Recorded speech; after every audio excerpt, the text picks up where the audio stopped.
lies. Look me in the face, tell me that you love me, even if it's fake. Welcome back to my channel commerce with Anjali Talwar. तो आज हम अपने जो है final account जो हमने chapter start किया था +1 का, उसकी सेकंड क्लास करने वाले हैं, जिसमें हम ट्रेडिंग अकाउंट के क्वेश्चंस को करने वाले हैं। फॉर्मेट वैसे तो हमने लास्ट क्लास में कर लिया था, सारी थ्योरी की थी कि एक्चुअल में फाइनल अकाउंट्स या फाइनेंशियल स्टेटमेंट्स कह देते हैं, वो होता क्या है। उसमें 3 चीज़ें आती हैं, ट्रेडिंग अकाउंट, P&L और बैलेंस शीट, राइट। ये हमने किया था। और आपको ट्रेडिंग अकाउंट का फॉर्मेट भी मैंने उसी क्लास में बहुत अच्छे से एक्सप्लेन किया था कि परचेज रिटर्न को रिटर्न आउटवर्ड भी कहते हैं, वेजेस आएंगी, सैलरीज नहीं आएंगी, और अगर इकट्ठा आ जाए तो फर्स्ट वर्ड देखना है, कैरियर्स इनवर्ड आएगा, कैरियर्स आउटवर्ड P&L में आएगा। क्लोजिंग स्टॉक अगर आपको ट्रायल बैलेंस से आउटसाइड मतलब एडजस्टमेंट में गिवन है, बाहर ट्रायल बैलेंस से बाहर गिवन है तो ही वो ट्रेडिंग अकाउंट में आएगा, अदरवाइज वो डायरेक्ट बैलेंस शीट में जाएगा। तो ये बहुत सारी चीजें मैंने आपको लास्ट क्लास में क्लियर की थी, राइट। तो आज जो करने वाले हैं वो करने वाले हैं क्वेश्चंस। आज हम ट्रेडिंग अकाउंट के क्वेश्चंस करने वाले हैं, लेकिन रिवाइज करवाने के लिए मैंने यहाँ पे ट्रेडिंग अकाउंट का फॉर्मेट भी जो है ऐड किया है, ताकि आपको थोड़ी रिविजन हो जाए। बहुत दिन हो गए वीडियो बनाए हुए भी, ठीक है। सो रिवीजन के लिए किया है। ट्रेडिंग अकाउंट क्या होता है, देखो, debit credit, particular amount normal है, ये तो चल ही रहा था। फॉर द ईयर एंडिंग आता है, और बैलेंस शीट में एज एट 31 मार्च आता है, क्योंकि इसमें सारे साल के हम खर्चे बताने वाले हैं। तो trading account is related to the direct expenses, जो फैक्ट्री में खर्चा होता है किसी भी प्रोडक्ट को मैन्युफैक्चर करने में, ठीक है, डेवलप करने में। तो सबसे पहले आएगा ओपनिंग स्टॉक के बाद आएंगे परचेजेस, जितने हमने लिए। परचेजेस में से परचेज रिटर्न या रिटर्न आउटवर्ड माइनस करके नेट परचेज आएगा। फिर आएगा वेजेस में वेजेस एंड सैलरी वर्ड है, तो वेजेस वो इसमें आएगा। देन आएगा डायरेक्ट एक्सपेंसेस। क्या आएगा? डायरेक्ट एक्सपेंसेस, ठीक है, सारे खर्चे रिलेटेड टू हमारी फैक्ट्री। कैरियर्स इनवर्ड है तो इसमें आएगा, कैरियर्स आउटवर्ड है इसमें नहीं आएगा। कैरियर्स ऑन परचेज आएगा, गैस, फ्यूल, पावर, ठीक है, ये आ जाएगा। उसके बाद फ्राइट, ऑक्ट्रॉय, ये मैंने आपको बताया था, कार्टेज, मैन्युफैक्चरिंग एक्सपेंसेस, फैक्ट्री के सारे खर्चे, डॉक चार्जेस, क्लियरिंग चार्जेस, ये जो इंपोर्ट करते हैं हम रॉ मटेरियल को, उस टाइम की बात है। Import duty, custom duty, royalty वगैरह आएगा। और ये सब मैंने आपको बहुत अच्छे से क्लियर किया था, राइट। ये सिर्फ मैं रिवाइज करवा रही हूँ। और इधर क्या आएंगे? इधर आएंगे हमारी सेल्स में से सेल्स रिटर्न माइनस हो जाएंगे, जिसको रिटर्न इनवर्ड भी कहते हैं। Closing stock if trial balance के बाहर गिवन है, और फिर उसके बाद दोनों को हम क्या करेंगे? टोटल। अगर यहाँ बैलेंस बचता है तो टू ग्रोस प्रॉफिट, और यहाँ बचता है तो बाय ग्रोस लॉस। यही किया था। चलो, आई होप आपको ये याद आ गया होगा कैसे करना था। तो पहला क्वेश्चन करते हैं। कहता prepare a trading account for the year ended 31 March 2017 from the following balances, ठीक है। ओपनिंग स्टॉक गिवन है, purchases, sale, freight and octroi, wages, factory lighting, coal, gas, water, purchase return, sales return, carriers on purchase, carriers on sales, factory rent, office rent, import duty. और closing stock हमें बाहर given है कितना? 3 लाख का, ठीक है। Start करते हैं। सो लेट्स स्टार्ट विद, यहाँ रखते हैं, देखो ट्रेडिंग अकाउंट ये रहा। Let's start with trading account for the year ended 31 March 2017, particular amount. Opening stock से स्टार्ट करेंगे, 2 लाख ओपनिंग स्टॉक। फिर ऐड करेंगे परचेजेस 10 लाख, जिसमें परचेज रिटर्न को माइनस करेंगे 60,000 को। तो एक्चुअल परचेजेस जो निकल के आई वो कितनी निकल के आई? 9,40,000, राइट। उसके बाद सेल्स किधर आती है? इधर बाय सेल्स 25 लाख, लेकिन सेल्स रिटर्न कितना है? 1 लाख, वो माइनस कर देंगे तो नेट सेल्स कितनी लिखाई? 24 लाख। फैक्ट्री फ्राइट एंड ऑक्ट्री आएगा 32,500, डायरेक्ट खर्चा है। वेजेस आएंगी 1.5 लाख की, ठीक है, लिख दी। फैक्ट्री की लाइटिंग आएगी 54,000 की, लिख दी। कॉल, गैस, वाटर आएगा 11,000 का, लिख दिया। Carriers on purchase on sale, अब फटाफट बताओ कौन से वाला आएगा? परचेज वाला कि सेल वाला? परचेज वाला। रॉ मटेरियल की बात करनी है हमें, सेल्स वाला तो P&L में जाएगा। तो कैरियर्स ऑन परचेज 40,000, ठीक है। सेल्स वाले को क्या करेंगे यहाँ पे? इग्नोर। अगर P&L अकाउंट बनाना होता तो उसमें जाता, लेकिन यहाँ पे तो ऐसा कुछ है ही नहीं, तो सेल्स वाले को हमने क्या कर दिया? इग्नोर। फैक्ट्री का रेंट आएगा, बिल्कुल आएगा। ये क्या हुआ? एक सेकेंड। सो फैक्ट्री का रेंट आएगा, बिल्कुल आएगा फैक्ट्री का रेंट, राइट। हम फैक्ट्री का रेंट लिखेंगे। और क्या ऑफिस का रेंट आएगा? खुद सोचो, फैक्ट्री का रेंट तो आ गया, ऑफिस का रेंट फैक्ट्री में होता है? बिल्कुल नहीं होता। फैक्ट्री के खर्चे थोड़े, डायरेक्ट खर्चा थोड़े, वो तो P&L में जाएगा, राइट। और इंपोर्ट ड्यूटी यहाँ पे आएगी कि हम रॉ मटेरियल को इंपोर्ट कर रहे हैं, 1,60,000, ठीक है। क्लोजिंग स्टॉक क्या? 3 लाख, तो क्लोजिंग स्टॉक जाएगा इधर 3 लाख। यहाँ तक समझ आया? इजी है। अकॉर्डिंग टू फॉर्मेट हमने सब कुछ लिख दिया। इसको टोटल करो, इसका टोटल जो आएगा, इसका टोटल क्या आया? 27 लाख। 27 लाख इसका टोटल आया। इसको प्लस करके माइनस किया तो इधर बैलेंस कितना बचा? 10,52,500 का, ठीक है। तो वो हमारी क्या निकल आया? Gross profit. समझ आया? इजी है। अब यहाँ पे एक और चीज समझो, कॉस्ट ऑफ गुड सोल्ड, ये ना एक फॉर्मूला है, फॉर्मूला टाइप है, लिख लो। अब यहाँ पे कॉस्ट ऑफ गुड सोल्ड कितनी है खुद सोचो। अगर मैं इस वाली साइड को सारी को प्लस कर दूं तो ठीक है, और इसमें से क्लोजिंग स्टॉक सिर्फ माइनस कर दूं तो कॉस्ट आ गई मेरी कि नहीं आ गई सेल्स की? ठीक है, तो मैं क्या करूंगी? Debit side opening stock, purchases और डायरेक्ट एक्सपेंसेस को प्लस कर दूंगी, जिसमें से इस साइड का सिर्फ क्लोजिंग स्टॉक माइनस कर दूंगी। ठीक है, तो मेरी क्या निकल आएगी, cost of goods sold, COGS हम इसको डिनोट करते हैं, COGS, opening stock plus purchases plus जितने भी खर्चे हमने ट्रेडिंग अकाउंट की डेबिट साइड लिखे, देखो वही है, direct expense means expenses debited to trading account, minus कर देंगे क्लोजिंग स्टॉक को, तो हमारी क्या निकल आएगी, cost of goods sold. Easy, समझ आया? फर्स्ट क्वेश्चन इजी था, डन हो गया। चलो, कहते हैं from the following information trading account बनाना है हमें for the year ended 31 March 2017, जिसमें गिवन है एडजस्टेड परचेजेस। अब ये बात समझो, एडजस्टेड परचेजेस अगर आपको गिवन है, इसका मतलब है कि नेट परचेजेस है, मतलब परचेज रिटर्न माइनस कर रखी है, उसमें ओपनिंग स्टॉक ऑलरेडी ऐड है और क्लोजिंग स्टॉक ऑलरेडी माइनस है, मतलब नेट एडजस्टेड परचेजेस का मतलब क्या है, परचेजेस में से sorry opening stock already add है और क्लोजिंग स्टॉक माइनस है, तो यहाँ पे ना तो ओपनिंग स्टॉक आएगा ना क्लोजिंग स्टॉक आएगा अगर हम एडजस्टेड परचेजेस लिख रहे हैं। ये बात समझ आई? सो एडजस्टेड परचेजेस लिखिए 24 लाख की, फ्राइट एंड कैरियर्स इनवर्ड 20,000 तो आएगा, फ्राइट एंड कैरियर्स आउटवर्ड क्या ये आएगा? बिल्कुल नहीं आएगा, ये तो P&L में आएगा, आउटवर्ड है।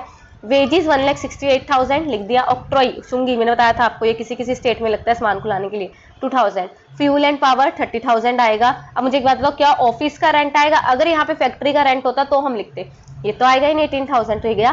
ठीक है, उसके बाद है ट्रेड एक्सपेंसेस। क्या ट्रेड एक्सपेंसेस आएंगे? बिल्कुल नहीं आएंगे। ट्रेड एक्सपेंसेस होता है सेल एंड परचेज के एक्सपेंसेस। ठीक है, और फिर आगे सेल्स, सेल्स कितने की है? 30 लाख, 30 लाख इधर आ गया। क्लोजिंग स्टॉक, अब मुझे एक बात बताओ, क्या क्लोजिंग स्टॉक इसमें आएगा? नॉर्मली क्लोजिंग स्टॉक आता अगर ये डायरेक्ट परचेजेस गिवन होते हैं। एडजस्टेड परचेजेस का मतलब क्या है कि क्लोजिंग स्टॉक इसमें ऑलरेडी एडजस्टेड है, तो यहाँ पे क्लोजिंग स्टॉक को अलग से लिखने की जरूरत नहीं है। तो इसको टोटल किया, टोटल आया 30 लाख, ये माइनस किया तो जो डिफरेंस आया 3,80,000 वो हमारा क्या आ गया? ग्रोस प्रॉफिट, जो कि आगे P&L में जाएगा। ठीक है, सो नोट्स में क्या क्या गिवन है? Adjusted purchases, net purchase plus closing opening stock minus closing stock. Closing stock show नहीं करेंगे क्योंकि ऑलरेडी एडजस्टेड है एडजस्टेड परचेजेस में, और फॉलोइंग आइटम्स जो है ट्रेडिंग अकाउंट में ना जाकर P&L में जाती हैं, freight and carriage outward, office rent और ट्रेड एक्सपेंसेस, इसीलिए हमने इसको यहाँ पे क्या किया? इग्नोर किया। समझ आया? ये था आपका सेकंड क्वेश्चन, इजी है। थर्ड क्वेश्चन पे आ जाओ, ग्रोस प्रॉफिट निकालना है। अब मुझे एक बात बताओ, ग्रोस प्रॉफिट कैसे निकलेगा? अगर मैं ग्रोस प्रॉफिट का फॉर्मूला क्या होगा, अगर मैं सेल्स में से कॉस्ट माइनस कर दूं तो मेरा प्रॉफिट निकल आएगा कि नहीं? आप खुद सोचो, आपने कोई मतलब एक शर्ट है, आपने 1,000 रुपए की सेल कर दी, क्या की? 1,000 रुपीज की सेल कर दी, उसमें से कॉस्ट कितनी आई थी आपको? वो पड़ी थी 500 की, तो आप कॉस्ट माइनस कर दोगे तो आपका प्रॉफिट निकल आया ना 500। तो वही तो है प्रॉफिट का फॉर्मूला, जितने की सेल हुई उसमें से कॉस्ट माइनस कर दो, जितने की सेल हुई उसमें से कॉस्ट माइनस कर दो, तो आपका क्या निकल के आ रहा है? Gross profit. इजी। तो अब यहाँ पे ग्रोस प्रॉफिट निकालना है, तो ग्रोस प्रॉफिट का फॉर्मूला हम लगाएंगे cost of sales minus cost of goods sold. अब उसके लिए हमें दो चीजें चाहिए, क्या? एक तो सेल्स चाहिए, एक हमें चाहिए cost of goods sold. Sales चाहिए और कॉस्ट ऑफ गुड्स सोल्ड। तो यहाँ पे गिवन क्या है?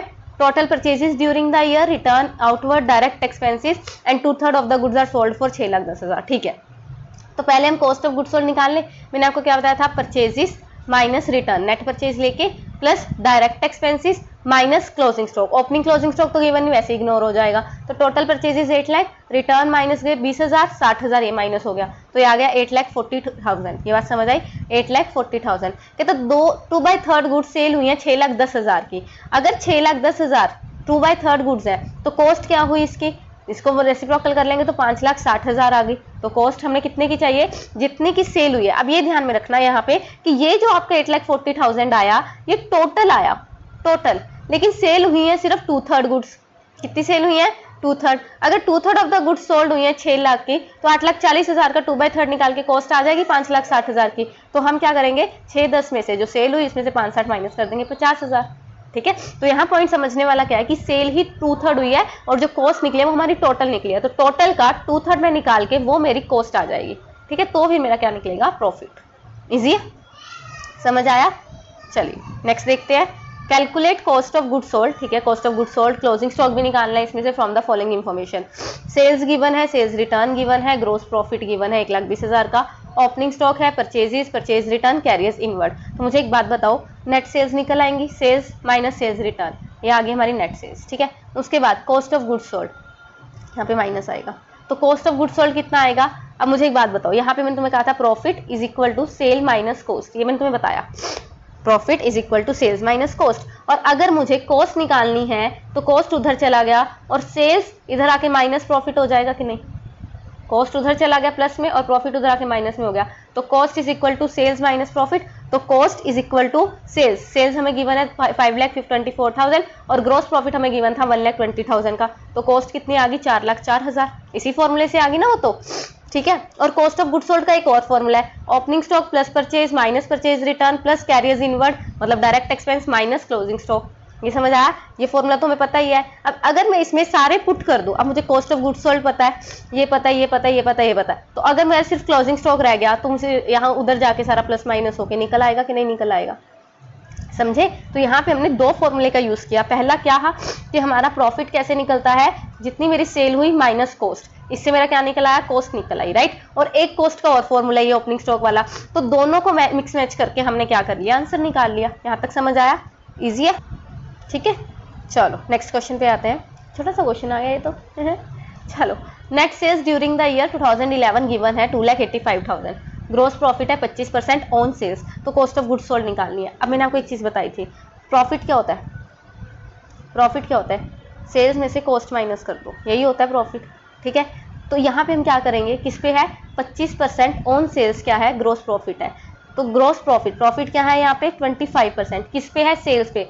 ये ऑन जो गिवन होता है ना, इसको 100% ले लिया करो कि अगर सेल्स मेरी 100 की होगी, सेल्स मेरी 100 की होगी तो प्रॉफिट मेरा 25 का होगा कि नहीं होगा, समझे। तो कॉस्ट कितनी आ गई 75, कॉस्ट कितने परसेंट रहेगी 75% रहेगी। तो मुझे सेल्स गिवन है 2,85,000, 2,85,000 सेल्स, सेल्स की वैल्यू कितनी है, डिवाइड बाय 100 है, ठीक है। इनटू में निकालना क्या है, कॉस्ट, तो कॉस्ट कितनी है 75, इनटू में 75। ये ना ट्रिक सी है, इसको याद कर लो। इसमें क्या होता है, जो चीज गिवन है, अब यहाँ पे समझो, पहले तो अपना फॉर्मूला लिखो। क्या होता है हमारा formula, profit is equal to जितने की सेल की माइनस की कॉस्ट, यही किया। अब आप देखो ग्रोस प्रॉफिट गिवन है 25%, ग्रोस प्रॉफिट 25 है, किस पे, सेल पे, कि अगर सेल 100 है तो मेरा प्रॉफिट कितना आना चाहिए 25। अगर मैं इस इक्वेशन को पूरा करती हूँ तो कॉस्ट मेरी 75 आ गई, कि 100 में से 75 गया होगा तभी 25 आया। यहाँ तक समझ आया। अब आप ये देखो निकालना, गिवन क्या है, गिवन है 2,85,000 सेल्स, तो जो 2,85,000 गिवन है ये कितने की वैल्यू है, सेल्स की, मतलब 100% की वैल्यू है। और निकालेंगे क्या, कॉस्ट ऑफ गुड सोल्ड, मतलब 75% निकाल लूंगी कि नहीं निकाल लूंगी। तो आ गया मेरा 2,13,750, इसको सॉल्व करके, समझ आया। इसको इस तरीके से किया करो, ये ईजी रहेगा, ठीक है। बस ये सिखाने के लिए क्वेश्चन ऐड किया था। चलो एक दो क्वेश्चन रह गए, वैसे वही कर लेते हैं फटाफट।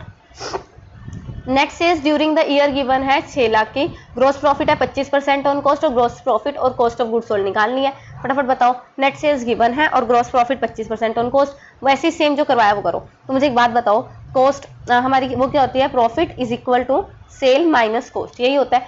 हमें गिवन है ग्रोस प्रॉफिट 25% ऑन कॉस्ट, 25%, अब ऑन कॉस्ट है तो कॉस्ट को 100 मानेंगे, तो मतलब सेल्स 125 की होनी चाहिए इसके अकॉर्डिंग, इसके अकॉर्डिंग सेल्स 125 की होगी, तभी 125 में से 100 गई, इधर 25 आया, ठीक है। अब गिवन क्या है, सेल्स 6 लाख, 6 लाख मुझे गिवन है, कितने की वैल्यू, सेल्स की, सेल्स कितनी 125, राइट।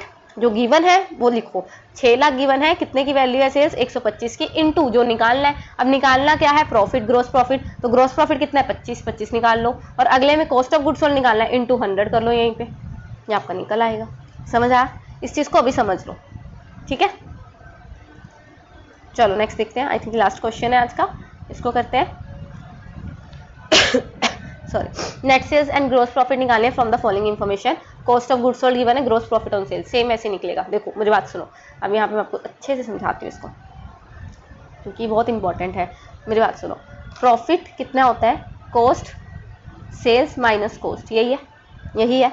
ग्रोस प्रॉफिट है 20%, प्रॉफिट कितना है 20 ऑन सेल, तो सेल कितनी हुई होगी 100, तो इसके अकॉर्डिंग कॉस्ट मेरी 80 होगी कि नहीं। इस इक्वेशन को पूरा कर लिया तो ये मेरी वैल्यू आ गई। गिवन क्या है, कॉस्ट 1 लाख, 1 लाख कितने की वैल्यू है, 1,80,000 की वैल्यू है कॉस्ट। निकालना क्या है, निकालना है नेट सेल्स, तो सेल्स 100 की निकाल लेंगे कि नहीं, और अगर ग्रोस प्रॉफिट निकालना है तो मल्टीप्लाई में 20 रख लो, जो निकालना है वो मल्टीप्लाई में, जो गिवन है वो डिवाइड में, बस ये ध्यान रखना, ऐसे ही आंसर निकल आएगा आपका। इजी, समझ आया, ठीक है। क्योंकि ये जो मेथड है ना, ये आपको पूरा मैथमेटिक वाला ले जाएंगे, कंफ्यूज हो जाओगे। बस इतना याद रखो, गिवन ओवर वो किसकी वैल्यू इनटू जो आपको फाइंड आउट करना है उसकी वैल्यू, ठीक है, वो हो जाएगा। इससे उससे करके देखो, आपका इजीली निकल आएगा। इसको कीजिए, मिलते हैं नेक्स्ट क्लास में विद P&L अकाउंट, और बहुत इंपॉर्टेंट क्लास रहेगी वो भी। तब तक के लिए thank you so much. Tell me pretty lies, look me in the face, tell me that you love me, even if it's fake.